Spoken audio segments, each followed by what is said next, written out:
Hello sir, నమస్కారం. Welcome to hit TV. So, good డైరెక్ట్‌గా afternoon.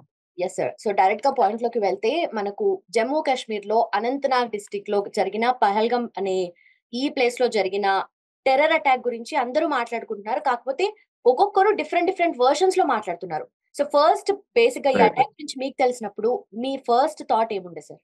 Madam, ఇలాంటి సంఘటనలు గత కొన్ని సంవత్సరాల ముందు పుల్వామాలో కూడా జరిగింది. 2, 3 సంవత్సరాల్లో 2, 3 సంవత్సరాల్లో కంటిన్యూగా ఇలాంటి సంఘటనలు జరుగుతూనే ఉన్నాయి. అక్కడ ఆర్మీ ఉంది. కొన్ని లక్షల మంది జవాన్లున్నారు. ఆ దుష్ట శక్తులు, ఉగ్రవాదులు పాకిస్తాన్ నుంచి అసలు ఇండియాకు ఏ దారి నుంచి వస్తున్నారు? ఇంటెలిజెన్స్ సంస్థలు ఏం చేస్తున్నాయి? ఇంటెలిజెన్స్ ఏం చేస్తుంది? ఆర్మీ ఏం చేస్తుంది?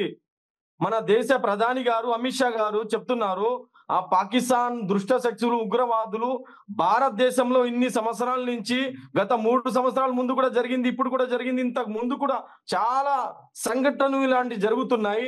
అలాంటప్పుడు మన ఇంటెలిజెన్స్ సంస్థలు ఏం చేస్తున్నాయి? అలాంటి వాళ్లకు శిక్ష ఎందుకు ఇవ్వటం లేదు? ఇలాంటి దుష్ట శక్తులు ఎవరైతే ఉన్నారో, ఉగ్రవాదులు ఎవరైతే ఉన్నారో, వీళ్ళు ఏ మతానికి సంబంధించిన వ్యక్తులు కాదు. వీళ్ళది ఏ మతం ఉండదు, ఏ కులం ఉండదు. ఇలాంటి దుష్ట శక్తులకు, ఉగ్రవాదులకు రోడ్డు పైన నరకాల, ఢిల్లీ తీసుకొని వచ్చి ఇలాంటి వాళ్లకు పట్టుకొని వచ్చి ఆ మీడియా ముందు సమాజం మొత్తం పూర్తి వరల్డ్ కు చూపించేటట్టు ఇలాంటి ఉగ్రవాదులకు శిక్ష ఇచ్చే ఒక వీడియో కూడా తయారు చేయాలా. పూర్తి భారతదేశమే కాకుండా విదేశాల్లో కూడా ఎవరైతే భారతదేశం పైన ఇలాంటి చెడు ఆలోచనతో కన్ను వేస్తున్నారో అలాంటి వ్యక్తులు భారతదేశం అంటే భయపడేటట్టు అలాంటి శిక్ష ఇవ్వాలా. ఏదైతే యాక్ట్స్ వస్తున్నాయో, Waqf amendment bill, triple talaq bill, UCC, uniform civil code, ఈ మొత్తం అవసరం లేదు. మాకు అవసరం ఇలాంటి దుష్ట శక్తులు, ఎవరైతే నిరుపేదలు, ఎవరైతే టూరిస్టులు, ఎవరైతే కాశ్మీర్ ని చూడడానికి వెళ్ళిన వాళ్ళకి సంపగొడుతున్నారో అలాంటి దుష్ట శక్తులకు, ఉగ్రవాదులకు శిక్ష ఇచ్చే ఒక మంచి యాక్ట్, అలాంటి వాళ్ళపైన బిల్లులు తేవాలని మేము కోరుకుంటున్నాం. సార్, మీరన్నట్టుగా ఉగ్రవాదులు మాత్రమే, దీంట్లో మతానికి సంబంధించింది ఎలాంటి అసలు యాంగిలే లేదు అని మీరు చెప్తున్నారు.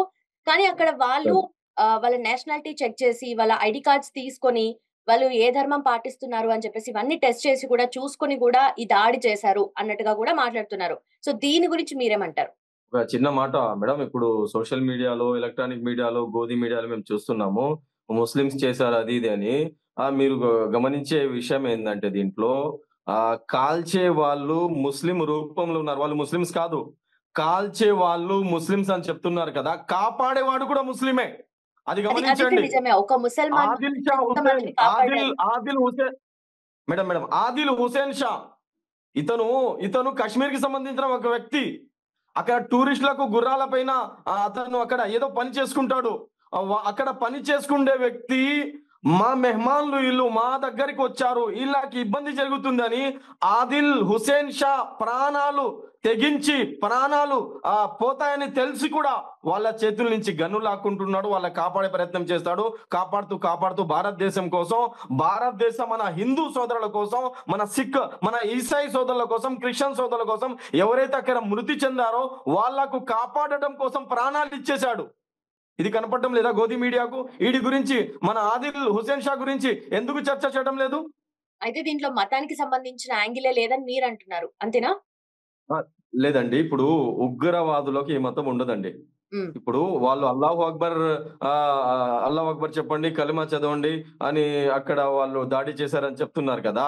కొన్ని మసీదుల ముందు వచ్చి జై శ్రీరామ్ అని చెప్పండి అని నినాదం ఇచ్చేవాళ్ళు, చెప్పేవాళ్ళు, జై శ్రీరామ్ చెప్పండి లేకపోతే చంపేస్తామని చంపేవాళ్ళు, వీళ్ళు ఏ మతానికి సంబంధించిన వాళ్ళండి? ఇంతకు ముందు మణిపూర్ లో మతం చూసి కాల్చలేదా? మతం చూసి కొట్టలేదా? అలాగే ఇక్కడ మన గుజరాత్ లో గోధురాలో ఏం జరిగింది? మతం చూసి చంపలేదా? అజ్మీర్ లో ఏం జరిగింది? మతం చేసి చంపలేదా? ఈ దుష్ట శక్తులు, ఈ ఉగ్రవాదులు ఎవరైతే ఉన్నారో ఏ మతానికి సంబంధించిన వ్యక్తులు కాదండి. వీళ్ళకి ఏ మతం లేదు. వాళ్ళు ముస్లిం మతంలో పుట్టి ఉండొచ్చు, కానీ వాళ్ళకి మతం వాళ్ళు ఇస్లాంకు గనక ఫాలో చేసే వాళ్ళైతే, వాళ్ళు ఖురాన్కు నమ్మే వాళ్ళైతే, ఖురాన్ ఏం చెప్తుంది దీని గురించి? నీ పరుగువాడు ఒకవేళ ఆకలితో నిద్రపోతే నువ్వు విశ్వాసి కాలేవు, నువ్వు ముస్లిం కాలేవు అని ఖురాన్ చెప్తుంది, హదీస్ చెప్తుంది. నీ మాటలతో, నీ చేతులతో, నీ పనులతో పక్కన ఉండే వ్యక్తికి ఇబ్బంది కలిగితే నువ్వు ముస్లిమే కావు, ఇస్లామే కావు అని చెప్తుంది ఇస్లాం. ఇల్లు ముస్లిమ్స్ కారు, ఏ మతానికి, ఏ సంబంధానికి, ఏ కులానికి సంబంధించిన వ్యక్తులు. ఇప్పుడు రేపిస్ట్ ఉన్నారు, ఎవరైతే రేపులు చేస్తున్నారో వాళ్ళ ఏ కులం అండి? వాళ్ళది ఏ కులం ఉండదు, ఏ మతం ఉండదు. వాళ్ళు హిందూ కులంలో పుట్టవచ్చు, వాళ్ళు క్రిస్టియన్ కులంలో మతంలో పుట్టవచ్చు, వాళ్ళు ముస్లిం మతంలో పుట్టవచ్చు.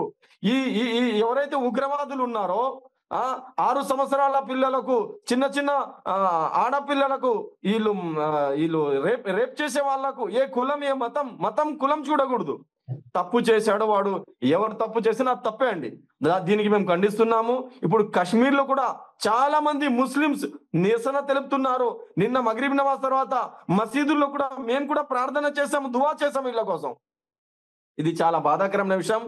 ఎవరైతే ఈ ఉగ్రవాదులు ఉన్నారో, ఈ ఉగ్రవాదులకు పట్టి వాళ్ళకు శిక్ష ఇవ్వాలా, ఢిల్లీ తీసుకొని వచ్చి శిక్ష ఇవ్వాలని మేము కోరుకుంటున్నామండి.